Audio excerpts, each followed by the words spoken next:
मत परवाह कर उनकी जो आज देते हैं ताना, झुका देंगे सर जब आएगा तेरा जमाना।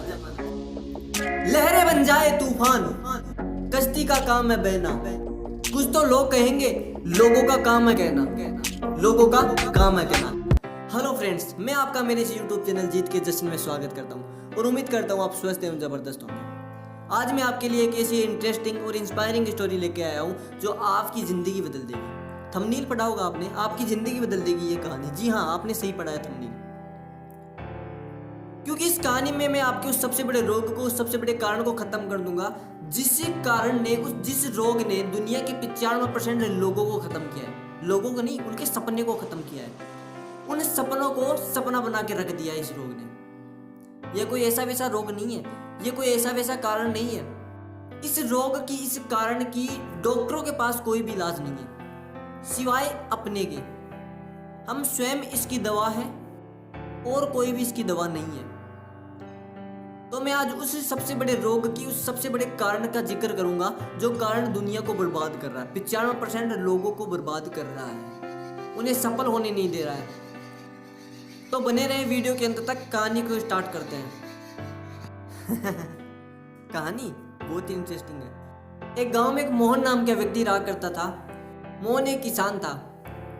वह रोज खेती किया करता था, अपने खेत में रोज जाया करता था, कभी बुआई के लिए, कभी जुताई के लिए, खरपतवार को अपने खेत से उखाड़ने के लिए, फसलों की देखरेख के लिए, इत्यादि कामों के लिए मोहन अपने खेत में रोज जाया करता था।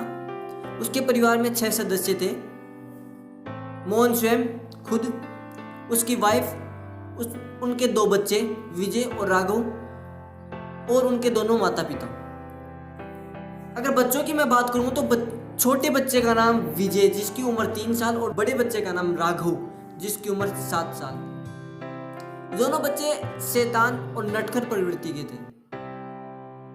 दोनों बहुत शैतानियां किया करते थे, बहुत मस्ती किया करते थे, बहुत खेला करते थे। एक दिन मोहन अपने खेत में जाता है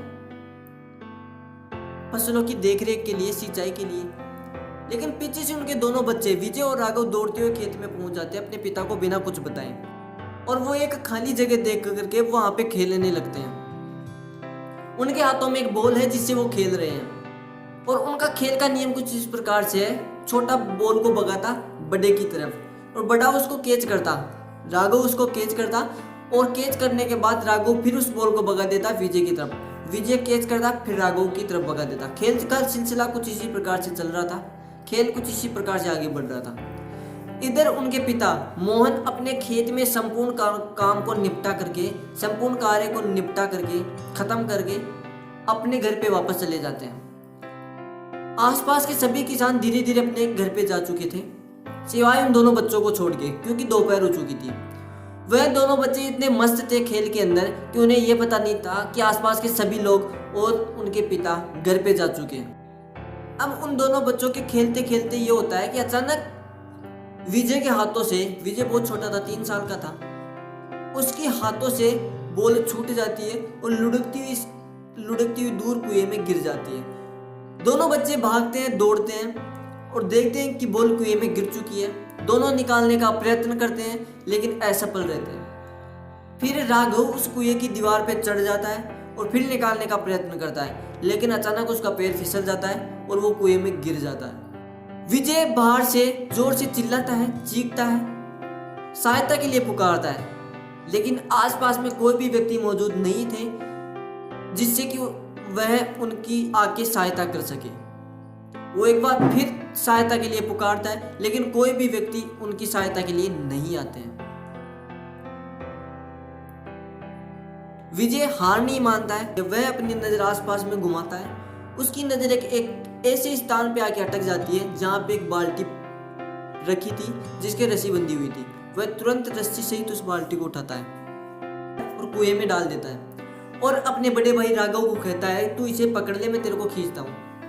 राघव ऐसा ही करता है, उस बाल्टी के सहारे रस्सी को कस के पकड़ लेता है। ऊपर से विजय उसको खींचता है, हाथों से रस्सी फिसलती है, उसके हाथों में पानी बहने लगता है, लेकिन वो फिर भी खींचता है। उसे बहुत पीड़ा, दर्द होता है, लेकिन फिर भी वो उसको खींचता है। पसीने में वो भीग जाता है खींचते खींचते।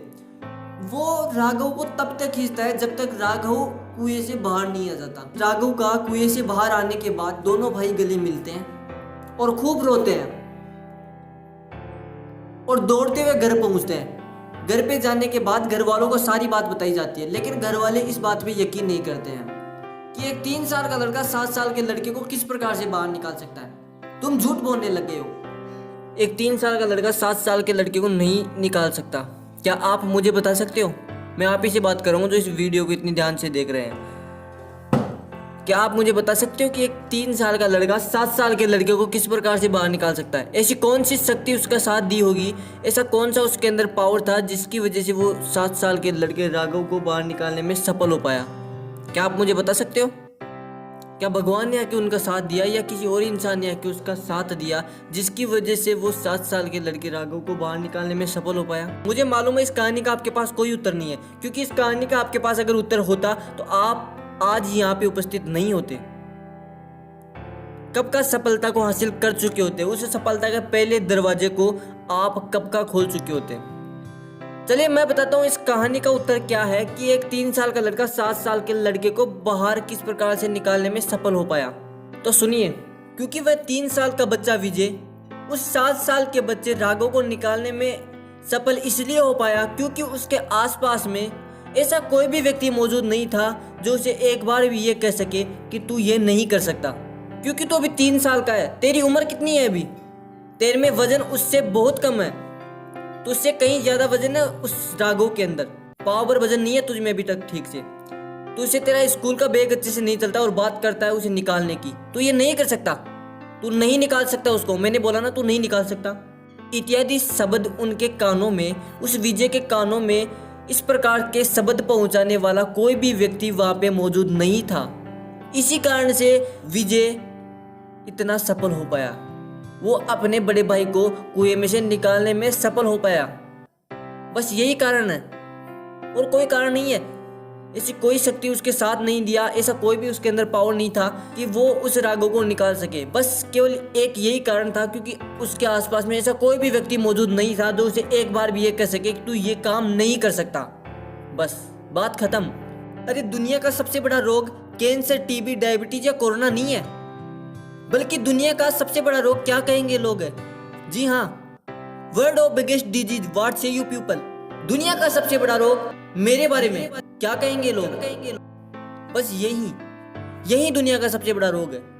ये एक लाइलाज रोग है, लाइलाज। इसका कोई इलाज नहीं है सिवाय खुद के।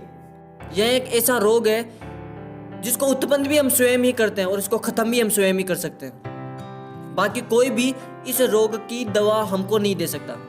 आप ये तो सोचते हो कि ये मेरे बारे में क्या सोच रहा है, बल्कि कभी आप ये नहीं सोचते हो कि ये मेरे बारे में क्या सोच रहा है। ये तो मैं सोच रहा हूं, लेकिन भगवान मेरे बारे में क्या सोचेगा ये मैं नहीं सोच रहा। आखिर कब सोचोगे आप? कब? आफ्टर लाइफ के बाद, जब जीवन खत्म हो जाएगा तब सोचोगे। जिंदगी अपने हुसूलों से, अपने नियमों से चलाना सीखिए सर, वरना जिंदगी का कोई महत्व नहीं रह जाता। कमजोर होते हैं वो जो शिकवा किया करते हैं। उगने वाले तो पत्थर का सीना चीर के भी उगा करते हैं। Wish you all the best.